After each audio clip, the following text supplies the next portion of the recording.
Then we have pneumatic actuators. ये pneumatic energy provide करते हैं, कंप्रेसर की मदद से एयर कंप्रेस की जाती है, एयर बेस्ड रहते हैं, जिसको ये ट्रांसफर करते हैं मैकेनिकल एनर्जी में, और वो ट्रांसफर होते हैं with the help of pistons या टरबाइंस की मदद से। तो प्रेशराइज एयर यूज की जाती है इसमें ट्रांसमिशन के लिए और कंट्रोल पावर्स। और जो न्यूमेटिक एक्चुएटर्स होते हैं are the devices that cause things to move by taking the advantage of potential energy। तो ये डायग्राम है इसका न्यूमेटिक एक्चुएटर का। यहाँ से देखिए इलेक्ट्रिक मोटर लगा हुआ है और compressor unit. This we have the receiver tank और रिजर्वायर हम कह सकते हैं इसको।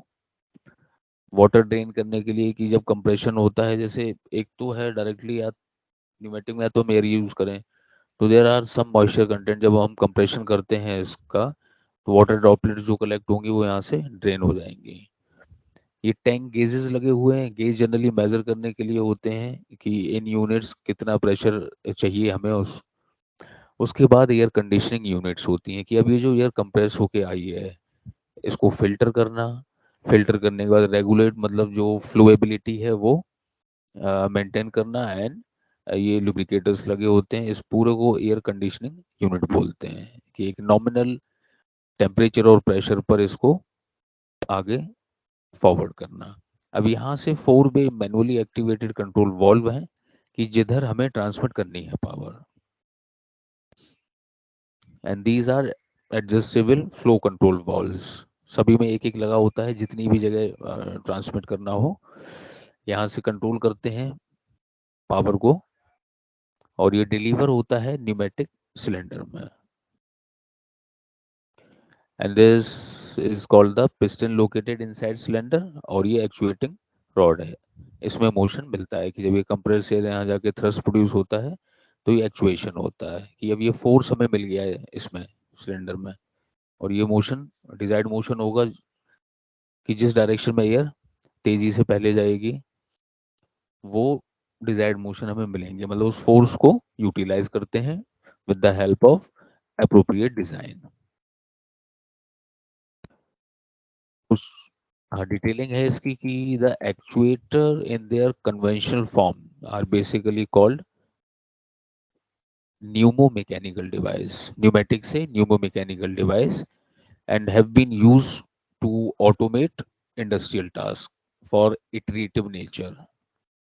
इटरेटिव नेचर का मतलब होता है कि हमने कोई काम किया, एक बार ऑब्जेक्ट को पिक एंड प्लेस किया, अब हमने देखा वो उतना एक्यूरेट नहीं है जितना हमें चाहिए, हमने फिर कुछ थोड़ी मॉडिफिकेशन और चेंजेस करके किया और एक्यूरेट हो गया, और हमें लगता है कि हम थोड़ा और मॉडिफिकेशन करें इसमें तो और बेटर हो जाएगा, तो 3-4 बार जितनी बार रिपीटेटिव मैनर में करते रहते हैं फॉर बेटरमेंट, ये कहलाता है iterative.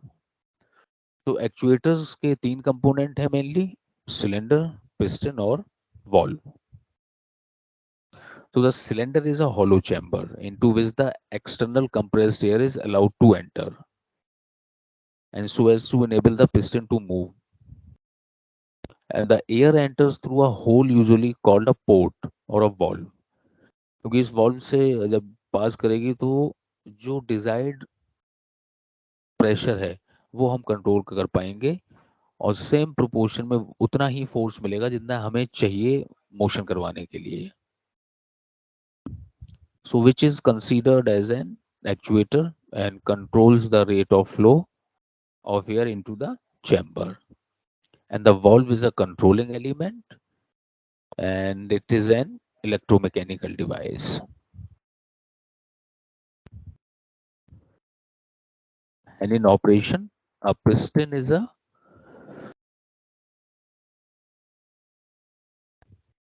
rigidly attached to load and can slide inside the cylinder. तो ये बेसिक मैकेनिज्म है पिस्टन सिलेंडर अरेंजमेंट की, या तो हम इसको मूव करवाएं या फिर इतना प्रेशर दें इनिशियली की मोशन पॉसिबल हो।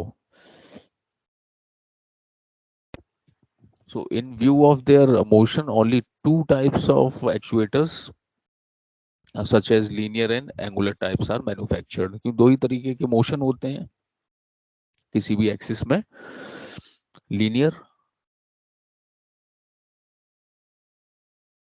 जिनको हम रेक्टिलीनियर या ट्रांसलेशन मोशन भी बोलते हैं, और एक रोटरी हो गया।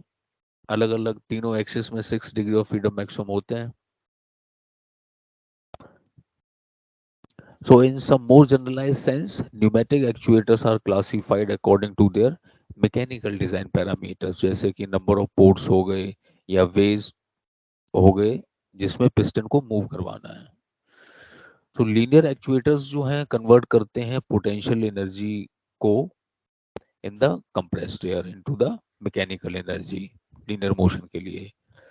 So the actuator consists of a piston and cylinder, and the air enters the actuator and pushes the piston from one end to the cylinder to the other.